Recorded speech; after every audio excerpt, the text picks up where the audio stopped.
आज की यह वीडियो उन लोगों के लिए है जिनको लगता है कि वे काफ़ी मेहनत करते हैं लेकिन फिर भी उनको सफलता नहीं मिलती। एक बार की बात है, काशी में एक साधु भिक्षा मांगने के लिए किसी घर के द्वार पर गए। साधु ने आवाज़ लगाई और उस घर के द्वार पर बड़ी देर खड़े रहे। श्याम नाम का एक लड़का अंदर से आया और उसने उस साधु से पूछा कि क्या बात है, आप कौन हो। फिर उस साधु ने जवाब दिया कि मेरे पास कुछ खाने को नहीं है, यदि आपके पास कुछ हो तो मुझे देने की कृपा करें। श्याम ने कहा कि आप थोड़ा और रुकिए, मैं देखता हूँ कि घर में कुछ खाने को है या नहीं। श्याम अंदर गया और अंदर से एक बड़े बर्तन में खीर लेकर आया।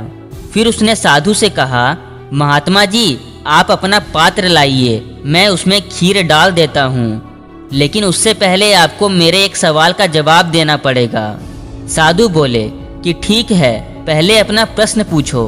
श्याम ने कहा कि मैं एक विद्यार्थी हूँ और रोज पढ़ाई करता हूँ, खूब मेहनत करता हूँ। मैंने बड़े बड़े कोचिंग में पढ़ाई कर ली मगर सफलता अभी तक मेरे हाथ नहीं लगी।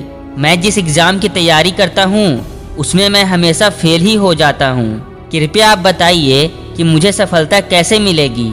यह सुनकर साधु ने कहा कि तुमने सवाल तो बहुत कठिन पूछा है, लेकिन ठीक है, मैं तुम्हें जवाब जरूर दूंगा। लेकिन श्याम, पहले तुम जो लाए हो कृपा करके मुझे दो ताकि मैं उसे खाकर अपनी भूख को मिटा सकूं। फिर मैं आराम से बैठकर तुम्हारे सवाल का जवाब सोचता हूँ। श्याम ने बोला, महात्मा जी आप अपना बर्तन लाइए, मैं खीर आपके पात्र में डाल देता हूँ। साधु ने अपनी झोली में से एक पात्र निकाला। वो बर्तन काफ़ी गंदा था, उसमें दुनिया भर की धूल मिट्टी लगी हुई थी। जब श्याम खीर डालने लगा तो उसके हाथ रुक गए। उसने कहा कि महात्मा जी मैं इसमें खीर डाल तो दूंगा, लेकिन मेरा डालना बेकार हो जाएगा क्योंकि आपका ये पात्र बहुत ही गंदा है। आप खीर ले तो लोगे लेकिन खा नहीं पाओगे, इसलिए आप पहले इस पात्र को साफ कर लीजिए।